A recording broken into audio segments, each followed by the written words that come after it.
Mwasi atalo ebongi uzalama ya Congo Solida sangisa ba mama tutumbola lokumu ya mwasi car éduquer une femme c'est éduquer toute la nation. Mama Gisèle Ndaya Luseba respect. Véronique Kabaka Véronique Towai. Mesdames et messieurs, bonjour et bienvenue dans votre émission Mwasi Atalo. Mwasi Atalo, une émission qui reçoit des dames qui innovent, qui excellent, des dames qui font un très bon travail en République démocratique du Congo, en particulier, vais-je dire, et en Afrique en général. Donc nous sommes là pour bondir à toutes ces femmes qui promettent quand même, parce que l'Afrique a besoin des repères, l'Afrique a besoin des modèles, surtout la jeunesse. La jeunesse veut voir des dames sur qui s'est référé, voilà, pour ça.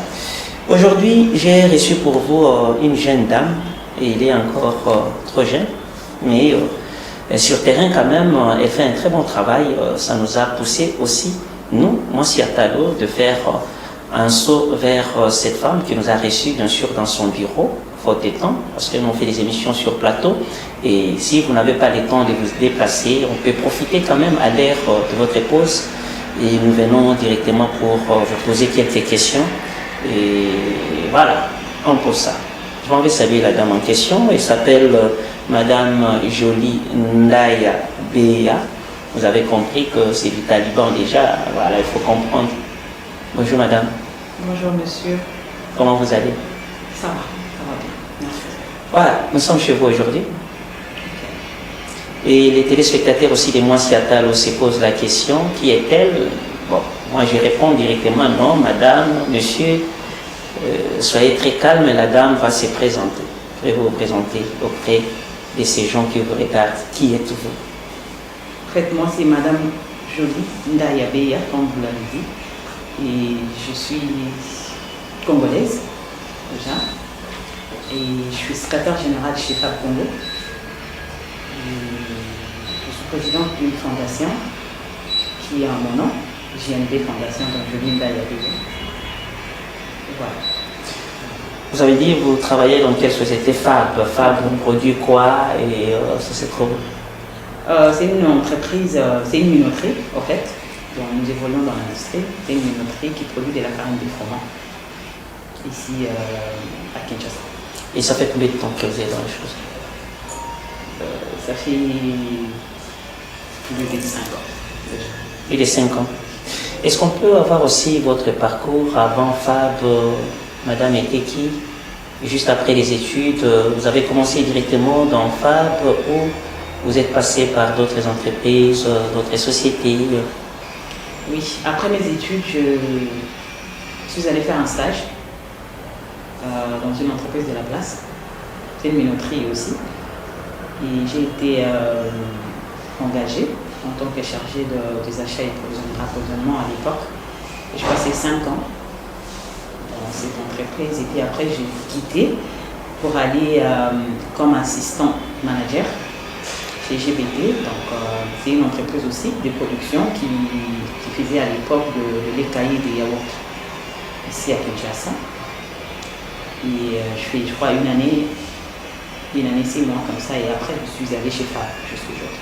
Et quand vous me dites j'ai quitté, il y avait un problème ou madame quitte seulement parce qu'elle s'est tapé un autre job, un autre travail qui paye bien, elle s'est dit non, au revoir, bye bye, je m'en vais? Ou alors c'est en cas d'un problème quelconque, madame quitte? Non, en fait, mon premier boulot, j'ai quitté parce que j'étais débauchée. Déjà, par rapport à l'expérience, par rapport à ce que je faisais de l'autre côté. Et les autres ont trouvé mieux de m'avoir avec eux. Donc on m'a sollicité, j'ai répondu favorable, je suis allée travailler. Donc c'était ça. Et à part ces 3 entreprises, vous avez dit dans la première entreprise, la deuxième, aujourd'hui c'est FAB Congo qui fabrique de farine de froment. Oui. Donc si nous avons du pain, des beignets, donc le mikate et consorts. Et là, c'est vous qui êtes à la base Oui. de ça. Oui. Et vous avez une clientèle et acceptez aussi à Kinshasa. Parlez-nous un peu de cette entreprise un tout petit peu, si vous pouvez avoir une occasion quand même de faire votre marketing, non? Dans les Oui, minutes.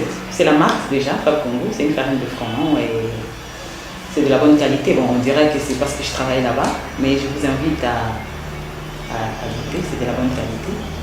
Et on évolue bien, il y a des clients aussi, parce qu'on vient de commencer en 2016, mais ça va quand même, ça va. Voilà, vous avez commencé en 2016 jusqu'à aujourd'hui. D'accord, madame. Et à part ça, madame a d'autres talents quelconques? Madame chante, qu'est-ce que madame fait?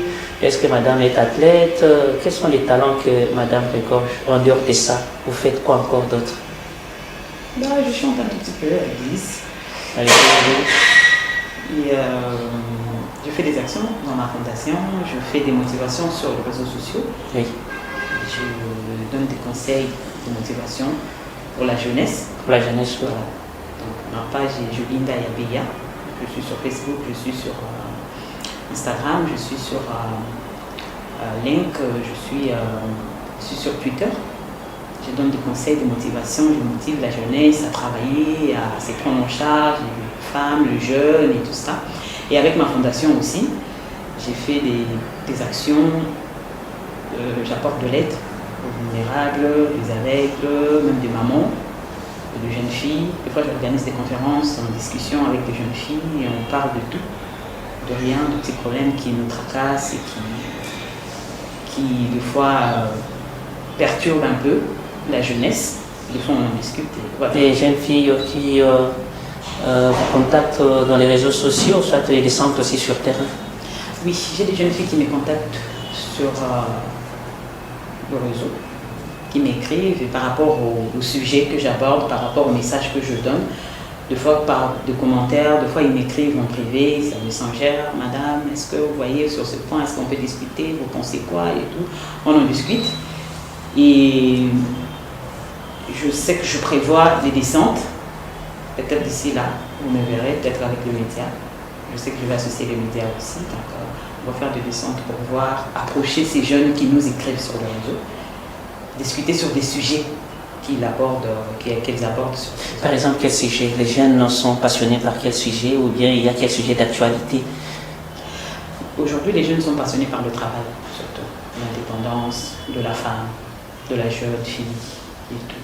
Les hommes aussi, mais je parle souvent de la jeune fille parce que ce sont eux qui plus mes contacts sur le réseau, qui me parlent de l'indépendance, comment on peut faire pour travailler, est-ce qu'on peut gagner sa vie seulement dans ça, seulement dans excusez-moi les gros mots, parfois seulement dans la débauche, seulement dans quoi, je pense qu'il faut seulement vendre son corps pour gagner de l'argent. Est-ce que vous pensez qu'on est accepté dans le monde professionnel? Est-ce qu'il faut seulement avoir de l'expérience, des compétences et tout ça? Et en une phrase, qu'est-ce que madame répond à toutes ces filles qui posent des questions au travail, machin, en une phrase seulement?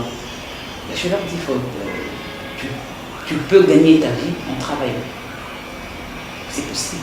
Il n'y a pas assez de travail, hein. Les gens ont des diplômes, les gens ont fini des études, les vieux ne veulent pas céder. Donc je vais trouver un papa déjà 65 ans, 70 ans, 75 ans, toujours à un poste quelconque depuis qu'il a mis ses enfants au monde, il n'y a pas de relève, il n'y a pas quoi.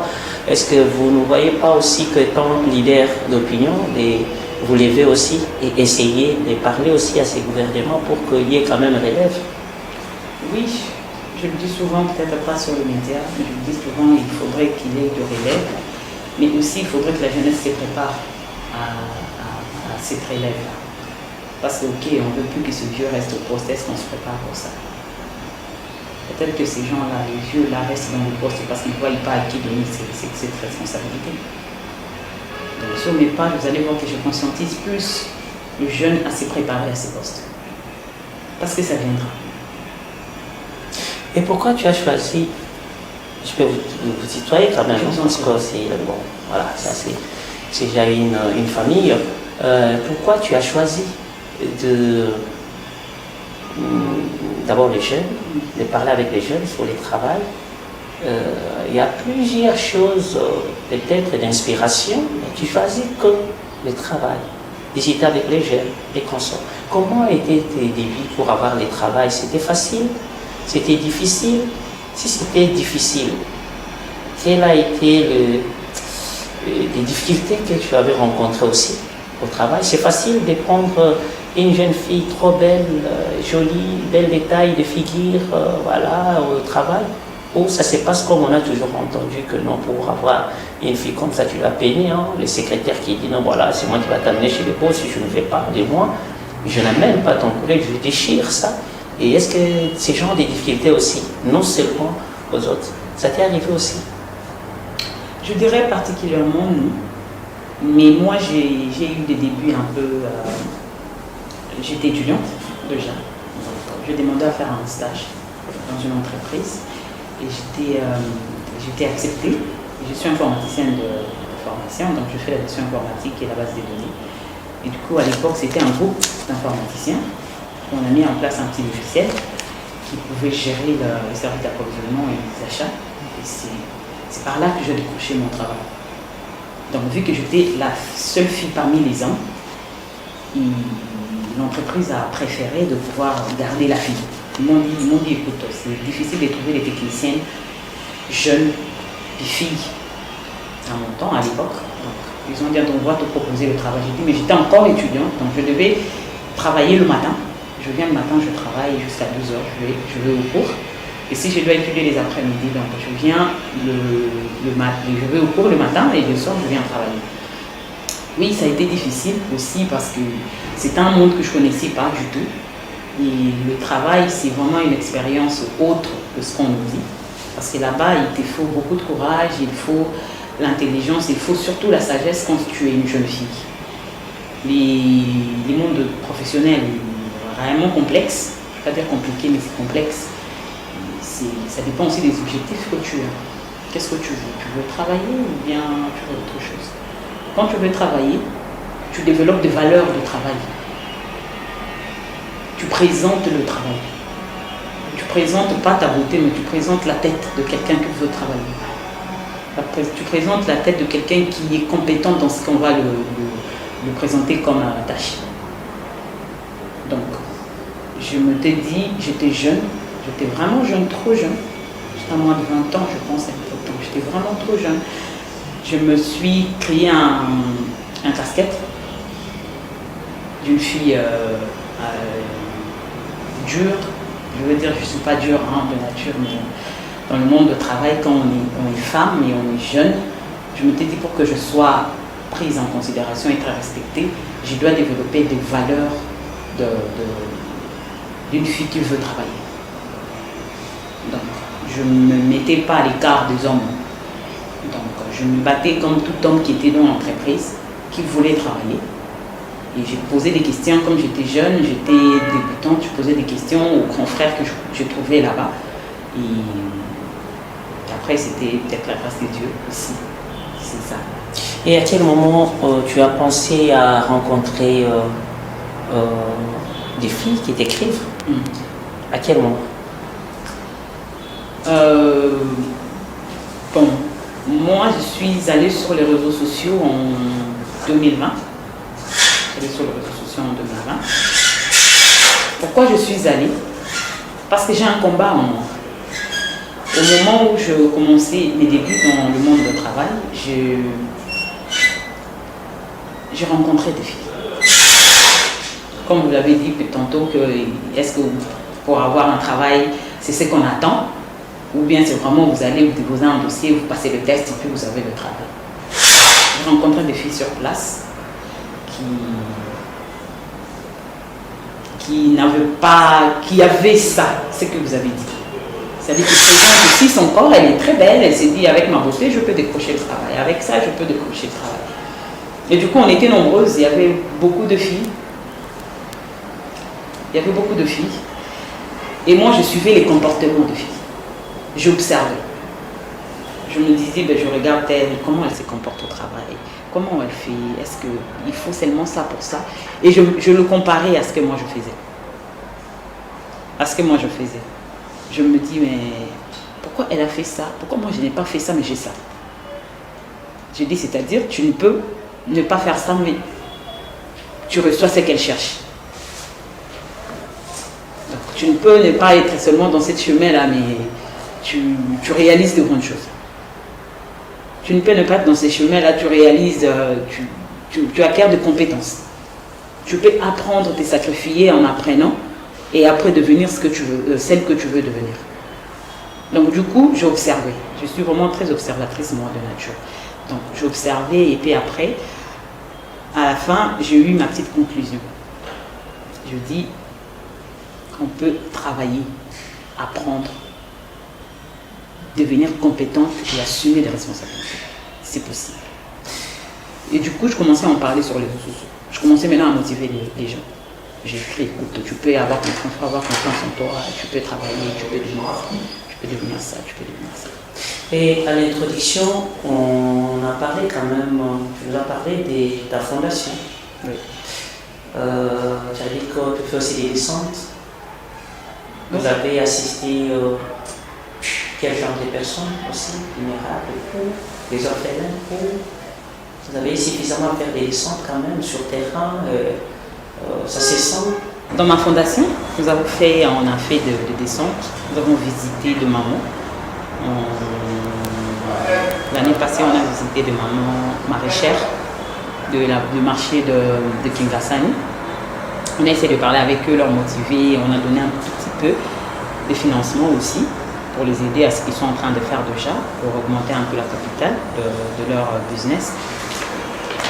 Et on a visité des aveugles, il y a un centre des aveugles qui est vers Pascal, à Tchangou là-bas. Nous avons visité les aveugles, on venait de faire une action de kits scolaires pour la rentrée scolaire. Nous avons visité, je pense, 3 ONG, ils ont des orphelinats. Nous avons déposé, il y a des images, vous allez voir de tout ce qu'on fait. Voilà. Et maintenant, parlons du fait que vous êtes en contact, je trouve en contact avec des jeunes sur les réseaux sociaux, sur terrain aussi. Et est-ce qu'il y a des endroits appropriés où tu fais des descentes quand même, où il y a des jeunes filles et parler aisément de leurs difficultés, de tout ce qu'elles sont en train de penser à propos? Bon, je le sens. Souvent, il y a des filles qui m'écrivent et qui m'invitent. J'y vais, mais je ne médiatise pas. J'y vais, on discute sur des questions de réalité. Et pourquoi ne pas médiatiser? Ce sont des filles qui demandent sur leur demande, bien sûr, ou alors c'est... Il y a certaines filles qui me disent non, on ne veut pas. On ne veut pas la télé, c'est ce qu'ils me disent. Et là, c'est avant de parler sur un sujet qui choque. Il y a des sujets qui choquent, hein. Il y a des sujets qui choquent, il y a des sujets de viol. Parlons un peu des sujets qui choquent parmi, vous avez parlé du travail, oui, à la recherche du travail. Là, je voulais aussi ajouter une petite question de savoir, est-ce que les filles qui demandent du travail, qui demandent de travailler, en les sentant, la manière dont vous échangez avec ces filles-là, elles sont intelligentes? Oui, je trouve des filles intelligentes. Oui. Je trouve des filles intelligentes. Et si j'ai le moyen de pouvoir bouger un peu dans mes contacts, qu'ils aient un boulot, je recommande. Je recommande. Parce que déjà, tu fais l'interview avec moi-même. Je mesure la capacité, je t'évalue et puis après, je peux te recommander aussi. Je reçois des offres. Quels sont les milliers de filles on peut trouver des problèmes à résoudre? Tu as fait des descentes où et où? Je fais des descentes dans des lycées. Parce que je suis à la base lycéenne, hein. Je suis passée par là. Donc, je fais des descentes dans des lycées, dans des quartiers vers Massina, le quartier vers Kassavubu. Il y a des quartiers vers Kassavubu, vers la commune de Massina aussi. Je fais des descentes. On a discuté sur la réalité de la vie, ce qu'elles rencontrent comme problème. Il y a beaucoup, hein, il y a des problèmes. Il y a quel problème? Je me suis rendu compte qu'on a du travail à faire. S'il y a un problème dans les lycées, on suppose que les lycées, c'est un endroit où il n'y a que des femmes. Il n'y a que des et femmes. Professeurs femmes, je pense. Ouais. Il n'y a pas des femmes, il y a aussi des hommes. Hein. Il y a aussi des hommes. Mais les élèves sont que de filles. Des filles. Voilà, mais c'est ça, c'est à boire et à manger. Dans les lycées, on les accuse un peu de trop, de lesbianisme et consorts. Est-il vrai qu'il y a de ces élèves qui viennent là-bas pour, c'est pas moi, draguer leurs copines, les encadrer, c'est pas moi, il y a un phénomène qui ronge à petit feu notre culture. Est-il vrai? Je dirais oui. Je suis jeune. C'est fréquent. Dans les lycées, j'en ai entendu parler aussi, par des filles que je rencontre et tout ça, qui en parlent, qui me disent, écoute, ces phénomènes-là, c'est un phénomène qu'on appelait à l'époque, moi j'ai fait du lycée à l'époque, nous on appelait ça le carénage. Carénage. Voilà, à l'époque c'était le carénage. Et comment était carénage et comment ça devient au système c'est pas moi, du lesbianisme, donc s'accoupler entre femmes, s'embrasser. Mais à l'époque, c'était c'était pas... C'était pas du genre l'encadrement, une fille grande qui encadrait une petite. On encadrait les jeunes filles en lui donnant des cadeaux. Il y avait les grandes sœurs dans les lycées qui pointaient les filles intelligentes de l'école pour vous motiver le fois. Tu deviens comme sa petite sœur, elle peut t'amener un petit bonbon, elle peut t'encourager en parlant, elle peut t'aider aussi, mais c'était pas du lesbianisme. C'était pas ça. Comment on a quitté du carénage au lesbianisme? Parce que ça bat son plein. Hein. C'est ce que je cherche à comprendre. Et les filles te disent quoi? Et comment ça arrive? Comment? Bon, après, et d'où est venu ce genre de pratiques? Ou c'est par manque d'être aux côtés des hommes, des petits garçons dans les salles de classe? Ils disent non, nous-mêmes on peut aussi s'satisfaire. Les autres, c'est par manque de confiance en soi. C'est par manque de confiance. Les autres, c'est l'habitude. Et aussi. Mauvaise habitude, je veux dire. Les autres, c'est par influence. Finance. Finance, c'est-à-dire c'est-à-dire, il y a une dame qui a de l'argent, qui a des moyens. Il te donne son argent et il devient ça. Et il devient ton, c'est pas moi, ton mec ou ta petite. Ça dépend qui est le mec, qui est la femme, mais après. Est-ce qu'il peut y avoir aussi une autre qui finance son argent pour qu'elle soit la meuf? Ça dépend, ça je sais pas trop parce que c'est un sujet que je pense travailler. Je cherche à travailler sur ça, je cherche à comprendre. Superficiellement ou alors tu as vraiment les deux pieds dans la chose? Est-ce que tu as des exemples concrets qui prouvent que non, voilà, ces pratiques existent en République démocratique du Congo et dans les lycées? Je ne sais pas le confirmer parce que c'est un sujet très délicat. Mais c'est une pratique qui existe. Mais c'est un sujet très délicat, c'est une pratique qui existe. Et c'est facile aussi de pénétrer dans des lycées où les maîtresses sont là, des professeurs qui sont là, et les professeurs femmes bien sûr, qui appliquent ça. Est-ce que c'est facile de pénétrer et commencer à les expliquer, non, c'est pas bien, il y a ça, il faut encadrer la jeune fille, il ne faut pas l'amener jusqu'à ça. Oui, je reçois des messages, moi je reçois des messages, des filles qui en parlent. Et quand tu essaies de parler avec les filles, ils disent que non, c'est c'est une bonne pratique, on est à l'aise dans ça. Il y en a les autres qui te disent. Il y a certaines qui disent qu'elles sont à l'aise dans ça. Et tu as découvert que tu as trouvé? Il y a les autres qui disent que non, c'est le manque de moyens, c'est par rapport au manque de finances, je vais financer mes études, je vais prendre soin de ma famille. Il y a beaucoup de raisons sur ça. Et c'est parmi des sujets qui m'ont poussé à créer une fondation. C'était ça au fait, parce que je me dis, je peux peut-être trouver de l'aide pour ceux-là qui en ont besoin, peut-être des accompagnements, parce que les autres ont besoin de psychiatres, les autres ont besoin de gens qui vont les accompagner, les aider à quitter ces chemins. Et quand tu essaies de poser la question de ça, d'en savoir plus, est-ce que ces filles-là les font par plaisir ou c'est une histoire d'éloge comme nous? on les comprend. Parfois, on nous dit que non, ça devient pratiquement démoniaque. Il y a des esprits derrière ça. Une fille qui est dans ça, habituée. Donc, même si vous essayez de prédiquer des conseils, de prêcher, je ne sais pas moi, avec 4 Bibles à la fois, je ne sais pas moi, le Bible de Jérusalem, la Bible de ceci, là, la Bible de... Elle ne changera pas. Elle est liée dans ça spirituellement. Moi, je dirais, je suis chrétienne. Déjà, la Bible l'interdit. Donc, je me dis, c'est lié peut-être à un esprit qui veut envahir peut-être le pays, l'Afrique, qui veut changer les ambitions de jeunes, filles surtout. Peut-être qu'il veut ramener la honte sur les jeunes filles. Est-ce qu'il y a des conséquences néfastes à une fille peut-être qui a beaucoup plus appliqué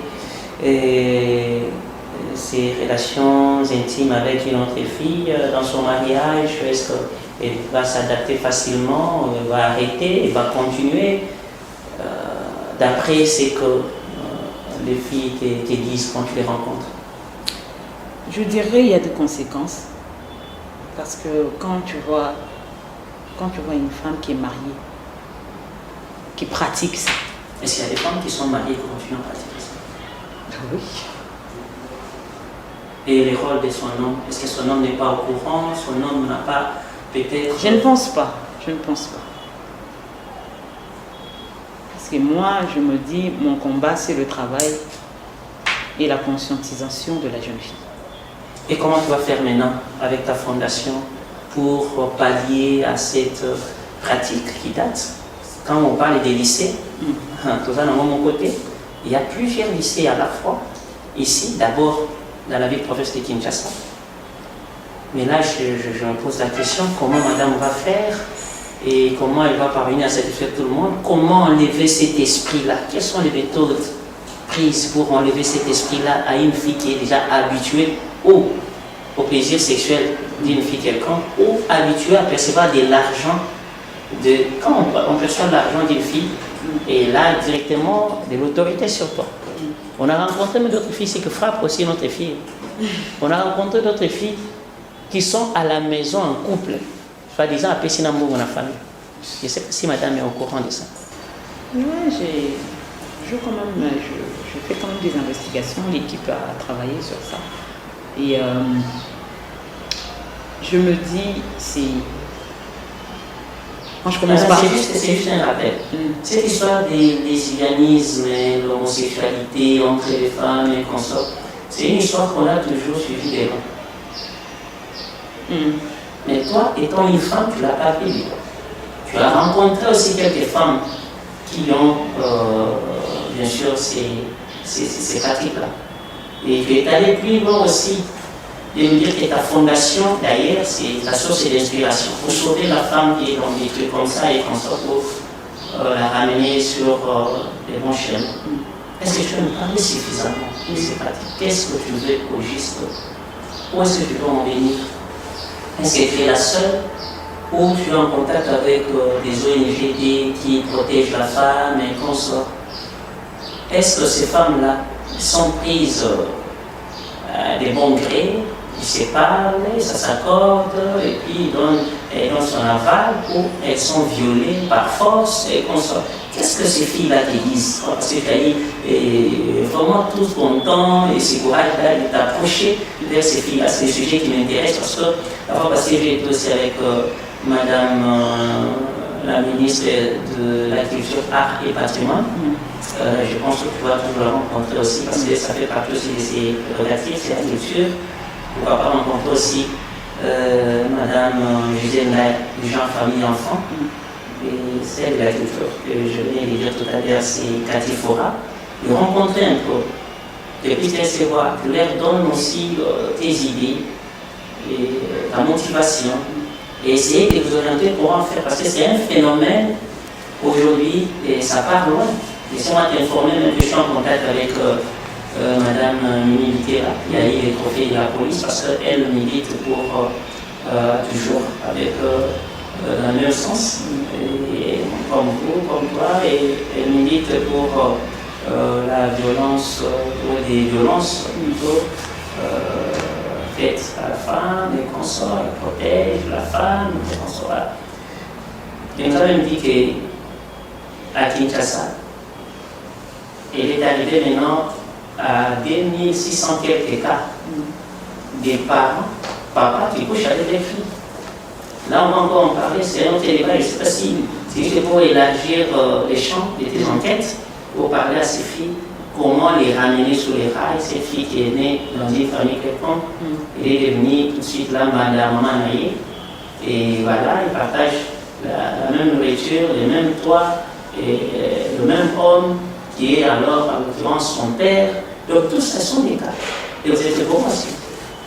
Oui, j'entends parler à peu près le même combat, mais après, je me dis, moi, le souci, c'est si je peux aider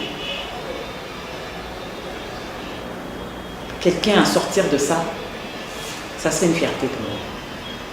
C'est-à-dire, si en parlant, ça pousse aux gens à m'approcher, à parler de ça, à me parler ouvertement comme ils le font, comme elles le font sur les réseaux sociaux, et quand je leur demande qu'on se voit, ils viennent et ils m'en parlent, ça. Parce que quand ils m'en parlent, les filles me disent, ce n'est pas la vie que nous avons besoin. Elles te disent, c'est pas la vie que je veux. Je veux pas, mais voilà ce qui m'est arrivé, voilà ce qui m'est arrivé. Avec des conseils, je parle, mais je demanderais que les organisations, tu vois, les organisations de protection de femmes et tout ça, nous avons besoin d'eux pour nous accompagner.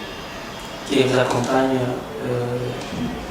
je les demande, madame, attend que ces organismes viennent vers elle, ou bien madame fait aussi un pas vers ces organismes. Parce qu'il faut faire un pas toujours pour les informer. Oui. La lutte, la motivation, il faut que les gens la puissent savoir. Bon, avant je ne le médiatisais pas, mais maintenant, comme vous m'avez découvert déjà, donc ça me pousse à en parler si fort. Je veux qu'on se mette ensemble pour lutter contre ça. Parce qu'après, nous sommes des bons toits. Ce sont des pratiques qui n'existent pas chez nous. On est africains. Ça, c'est le manque de respect, c'est la honte. Est-ce que la loi congolaise punit aussi les homosexuels ou Je ne suis pas juriste déjà, mais je dirais que ce sont des pratiques qui n'est pas acceptées dans notre Afrique. On n'a jamais vu les lesbiennes c'est marié. Nous les voyons ici, en cours de route et aux yeux de tous, tout le monde. On le voit se balader. Et on les appelle même à la Lélé. Et avec sa copine, et parfois on vient de la frapper en cours de route. La frappe, et puis il dit. Et ça se voit aux yeux. Moi je vais payer un téléphone, il y a un Mibali, un Mobali Naye, mais puis bon, le même sexe, et puis bah, trouver ça normal, bah, puis ici, il y en a qui les conseillent aussi, ou bien. Est-ce que l'État n'a pas les informations pareilles qu'il y a un moment où on a les cas? Je ne sais pas s'ils ont. Je sais Et pas au travers de sa fondation, il y a pas moyen de dénoncer ça. C'est ce que je fais déjà. C'est ce que je fais déjà avec vous.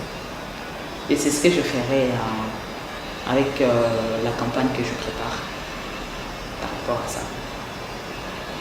Pour moi, je me dis, je vais commencer avec le plus petit pour monter. C'est-à-dire que je commence dans les écoles, les lycées surtout, j'en parle parce que je sais quelqu'un, peut-être qu'il a appris ça depuis son école. Parce que des fois, les autorités des écoles et tout ça, les enseignants, ils ne savent pas ce qui se passe entre les élèves. Ils savent pas. Mais ce sont des pratiques qui sont réelles. Voilà. Et toi-même déjà, une lycéenne, une ancienne lycéenne, combien de fois draguée par une femme? Non, moi je ne suis pas draguée par une femme. Moi je n'ai jamais été draguée par une femme. Et toi tu n'as jamais dragué aussi? Non, je ne peux pas. Je viens contre ça va son plein là-bas, ça fait succès, et puis voilà. Comment madame s'est échappée? Non, mais parce qu'à l'époque c'était le carénage, j'étais en train de dire. On appelait ça carénage. Mais nous déjà on était. Moi je suis chrétienne, j'ai grandi dans une famille chrétienne, donc on a grandi avec des valeurs. J'ai été chantre à l'église depuis le bas âge, j'ai dirigé à la chorale et tout ça. Mais chantre, cela n'empêche pas que la chantre soit taillée. Chantre, c'est toi. Mais la personne qui était derrière, ce sont des chrétiennes ou chrétiens que les diables ont toujours tenté. Ça, c'est l'esprit diabolique. Jamais tenté une fois. Moi, ça ne m'est jamais arrivé. Ça ne m'est jamais arrivé d'être draguée ou quoi que ce soit. Mais au fur et à mesure, on grandit. Je vois ça, comme vous voyez dans le rue, moi aussi je vois ça. Et des fois, j'approche pour demander c'est quoi le problème. Qu'est-ce qui n'a pas marché pour que tu deviennes ça? Madame Jolie Ndaya Léa, Oui. mesdames et messieurs, c'est elle notre invitée d'aujourd'hui dans l'émission Voici à Talo. En fait, elle parle avec modération, avec réserve, mais sur un sujet qui va son plein. Et moi, je pense que madame doit parler à gauche de Paris. Madame doit être claire avec nous pour nous faire comprendre et surtout des mécanismes qu'elle va mettre en place pour dénoncer à chaque instant, éradiquer s'il est faux, marquer aussi ces genres de pratiques. Parce que déjà, notre société, ça ne va pas. Ça ne va pas parce que dans le mariage, imaginez vous avez une femme qui a été lesbienne depuis première CO, deuxième, voilà, quatrième, cinquième, des humanités, sixième, et jusqu'à obtenir le diplôme d'État, à l'université, même pratique, et elle finit aussi, et puis vous la prenez comme épouse, imaginez. Il faut être, et spirituellement et physiquement, il faut être un homme. Un homme avec, bien sûr, H majuscule. Sinon, il y en a qui ont la volonté de rester, et il y en a qui n'ont pas la volonté de rester. Donc, madame est mieux placée pour, bien sûr, nous en parler. C'est elle qui descend sur le terrain, qui parle avec ces femmes et conçoit. Madame, quand tu parles avec ces jeunes filles, elles te disent quoi? En parlant du plaisir, elles obtiennent aussi le plaisir de s'embrasser, de s'accoupler entre elles, femmes. Parce que là, une personne qui est dans ça, tu ne peux pas avoir honte de lui poser des questions. Il faut lui poser des questions. Qu'est-ce qu'il y a de bénéfices là? Et elles ont aussi des arguments. Et souvent, elles disent quoi? C'est seulement parce qu'ils me donnent des histoires, ou seulement, oui, on se retrouve aussi. Parce que c'est un mariage qui n'aura jamais d'enfant. Ouais, des autres te disent je préfère les femmes que les hommes. Pourquoi? L'homme, après, il va te tromper, tout ça, mais la femme, elle reste fidèle et tout. Je n'ai pas à craindre et tout ça. Donc, il n'y aura pas peut-être des enfants, je n'aurai pas d'enfants. Je sais que j'ai les ailes, je prends mon pied, je pars. Est-ce que la déception aussi peut pousser une femme aussi à être lesbienne? Oui. Il y a certaines qui disent ça. Maintenant, les lesbiennes et les femmes, c'est peut-être qui vient le mari, c'est peut-être qui vient de l'homme. C'est compliqué ces histoires-là. On ne sait pas qui est l'homme ou qui est la femme. Madame, c'est compliqué, mais compliqué en aller, tu vois, tous les débats. C'est compliqué ces histoires-là. Mais après, ça fait mal. Ça fait très mal. Moi, ceux-là qui m'écrivent, ce sont ces filles qui veulent plus de cette fille. Ok, ici, je m'avais encore évoqué quelque chose pour me dire que non, il y en a aussi qui ont fait des répliques, des loges. Ils sont censés, ou elles sont censées toujours à être dans la chose, n'est pas s'égarer, n'est pas épouser, n'est pas avoir des relations avec les hommes, n'est pas, c'est pas moi mettre au monde avec les hommes. Donc il y a des principes que nous devons rester toujours femme-femme dans nos relations sexuelles. Moi, je viens d'apprendre une histoire, il y a un mois passé. Une dame qui est une jeune fille, elle a perdu sa vie parce qu'elle a accouché. Et avant de mourir, elle a parlé, elle a dit qu'elle était censée rester avec une femme. Elle ne pouvait pas avoir une relation avec un homme. Et après, elle a connu un homme elle est tombée enceinte ensuite. Elle devait aller en parler dans leur organisation, en fait, pour dire que voilà, je suis tombée enceinte et tout. Elle n'en a pas parlé. Donc, entre guillemets, les lesbiennes sont déjà, il y a des organisations comme ça, des clics. à Kinshasa. Bah, ça, c'est ce qu'elle m'a dit. C'est ce qu'elle m'a appris. Elle m'a dit ça. Après, elle est morte. Et pourquoi elle est morte? Elle s'est suicidée ou bien elle s'est dit non, voilà, bon, parce que j'ai un enfant, ou bien c'est une punition de ces côtés-là. Elle m'a dit qu'elle ne devait pas avoir un homme. Connaître un homme, mais elle ne devait pas tomber enceinte. Mais lorsqu'elle était tombée enceinte, c'était le moment qu'elle puisse se suicider et mourir. Mais elle est restée. Elle a aimé ça. Maintenant, l'enfant. Elle a aimé l'enfant. L'enfant est resté. L'enfant est resté.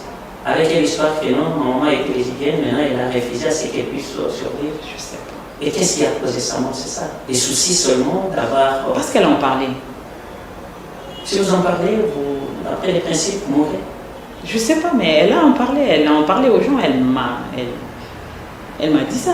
Ou bien c'est la structure qui l'a. Je sais pas, est-ce que c'est la structure, parce que après elle est morte.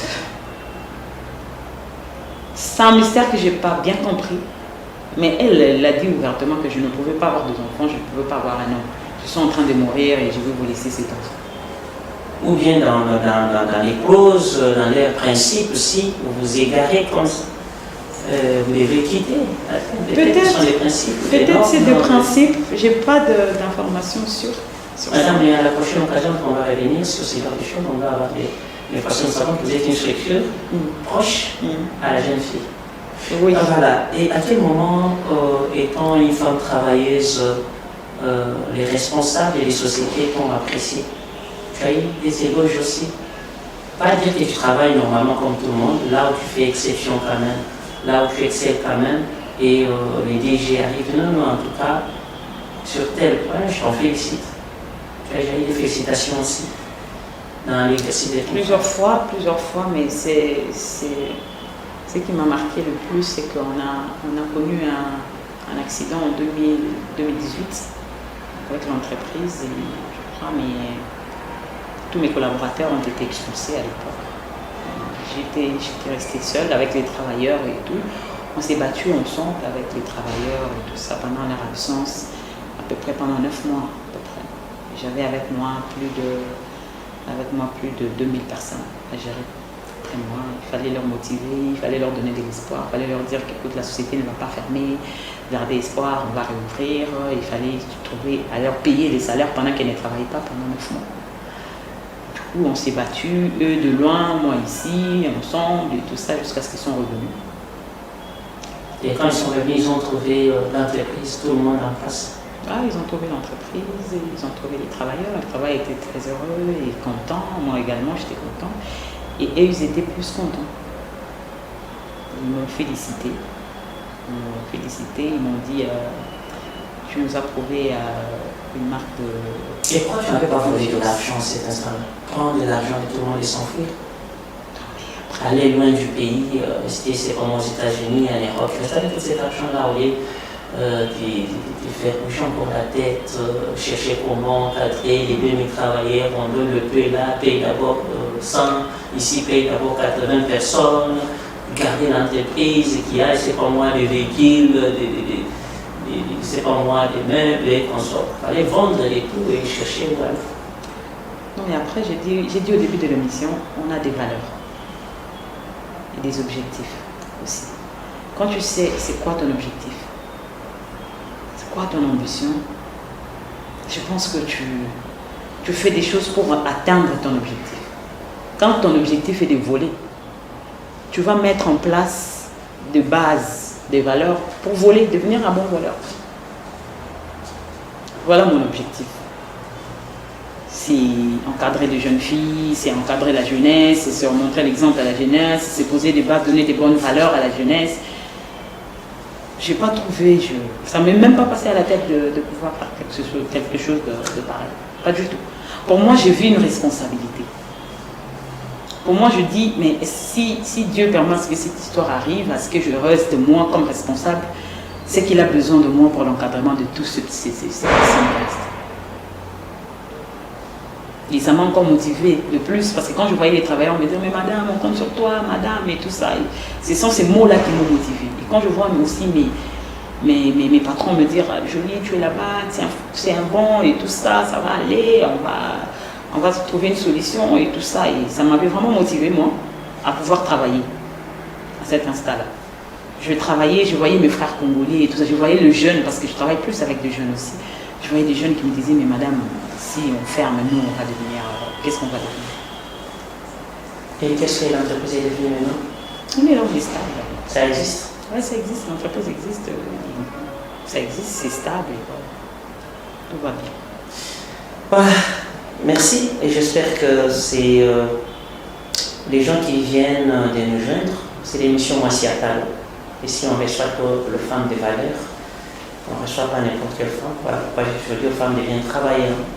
Il faut vraiment travailler, il faut maîtriser la chose, il faut se faire utile à la société. Si vous n'êtes pas utile, là c'est madame qui va vous chercher pour vous, je ne sais pas moi, essayer de parler avec vous, vous motiver. Mais nous ici déjà, on vient voir les femmes qui sont utiles, les symboles, les femmes qui, demain ou après-demain, la jeunesse doit se servir comme des modèles, des repères, des références, donc comme ça. Elle est encore trop jeune, une trentaine d'âge, mais ce qu'elle est en train de faire sur le terrain nous a poussé d'être ici. Quand nous on est là, c'est-à-dire c'est les yeux de la team Mwasi Atalo comme trophée panafricain de la femme des valeurs qui déjà fait ses investigations, ses enquêtes pour comprendre elle est qui, elle vient d'où, elle fait quoi, qu'est-ce qu'il reste encore à faire, elle a quelle ambition. Donc tout ça, ce sont des questions que la team ou l'équipe Mwasi Atalo aussi se pose. Pour la petite histoire, Mwasi Atalo c'est tout un programme de la femme. Et dedans de ces programmes, il y a pas mal de projets pour la femme. Donc il y a déjà, nous avons des coïncidences déjà aussi, des traits sur notre quête ou sur nos objectifs.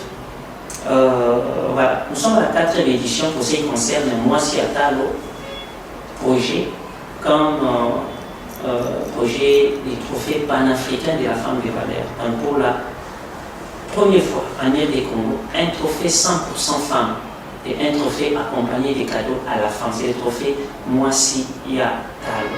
Donc Mwasi Atalo, nous sommes là pour non seulement chercher les femmes qui méritent et qu'on sort, non, parfois c'est un trophée aussi de motivation. Un trophée qui dit, maman Longonia, bravo, essaye encore d'aller plus loin parce qu'on a vu tes œuvres, on a vu que tu travailles bien et qu'on sort. Voilà, c'est ça, Mwasi Atalo, comme trophée panafricain de la femme de valeur. Vous avez dû remarquer la présence des femmes d'Afrique qui viennent de passer par là pour, bien sûr, venir prendre des trophées Mwasi Atalo. C'est-à-dire qu'on n'est pas un Africain, on n'est pas un trophée 100% local. Le 27 novembre, déjà, sera la 4e édition du trophée panafricain Mwasi Atalo. Dames, je suis très content de t'avoir aujourd'hui sur ce plateau, ce n'est pas la dernière fois. Et merci aussi comme tu as accepté de t'incliner au principe de notre émission. Regardez la caméra, vous avez le mot de la fin. Qu'est-ce qu'il vous reste à faire pour les femmes, pour les orphelins, pour bien sûr les vulnérables et la fondation a quel programme? La caméra est là, vous parlez à cette caméra. Parce que derrière la caméra, il y a des notables, il y a des femmes, il y a des jeunes filles, des hommes, tout le monde à la fois, et le monde est regardé. Merci déjà, merci à Mwasi Atalo de m'avoir invité et de m'avoir remarqué déjà, je vous dis merci. Et du coup, je dirais, on a beaucoup de travail à faire au niveau de la jeunesse, surtout de la jeune fille. Et la fondation est là pour les accompagner de jeunes filles à se prendre en charge, à développer des bonnes valeurs et tout ça, et à aider des vulnérables aussi. Et je parlais de sujets très délicats. Ce sont des sujets dont je demanderai à tout le monde qui est intéressé de pouvoir venir, qu'ensemble nous puissions travailler sur tous ces mauvaises pratiques, ces mauvaises habitudes que la jeunesse est en train de prendre, et puis surtout la jeune fille, parce que nous, notre intérêt, c'est pouvoir sortir demain de femmes de valeur, des moissy à table, comme on le dit, des femmes qui vont impacter les mondes, des femmes qui vont influencer dans le bon sens du mot. Donc voilà tout ce que je pourrais vous dire. Et pour contacter, comment on fait? Le bureau, vous avez un numéro du bureau? Oui, nous avons un numéro, l'adresse est là sur boulevard du 30 juin en face de Golf, l'immeuble de Nathalie. Tu l'as signé? Les numéros de contact, c'est 097 53 75 762. Donc 097 53 75 762. Voilà, merci beaucoup, dames et messieurs. Je pense que vous avez suivi, Madame Jolie a tout dit. Je vous dis merci de nous avoir suivis et bonne suite des programmes sur votre chaîne de télévision. Allez, je vous dis bye bye, à la prochaine. Mwasi atalo, ibongi usalama ya kuku Sorlida sangisa ba mama, tutumbola lokumu ya mwasi Car éduquer une femme, c'est éduquer toute la nation. Mama Gisèle Ndaya, Luceba, respect. Véronique Kabaka, Véronique Towai.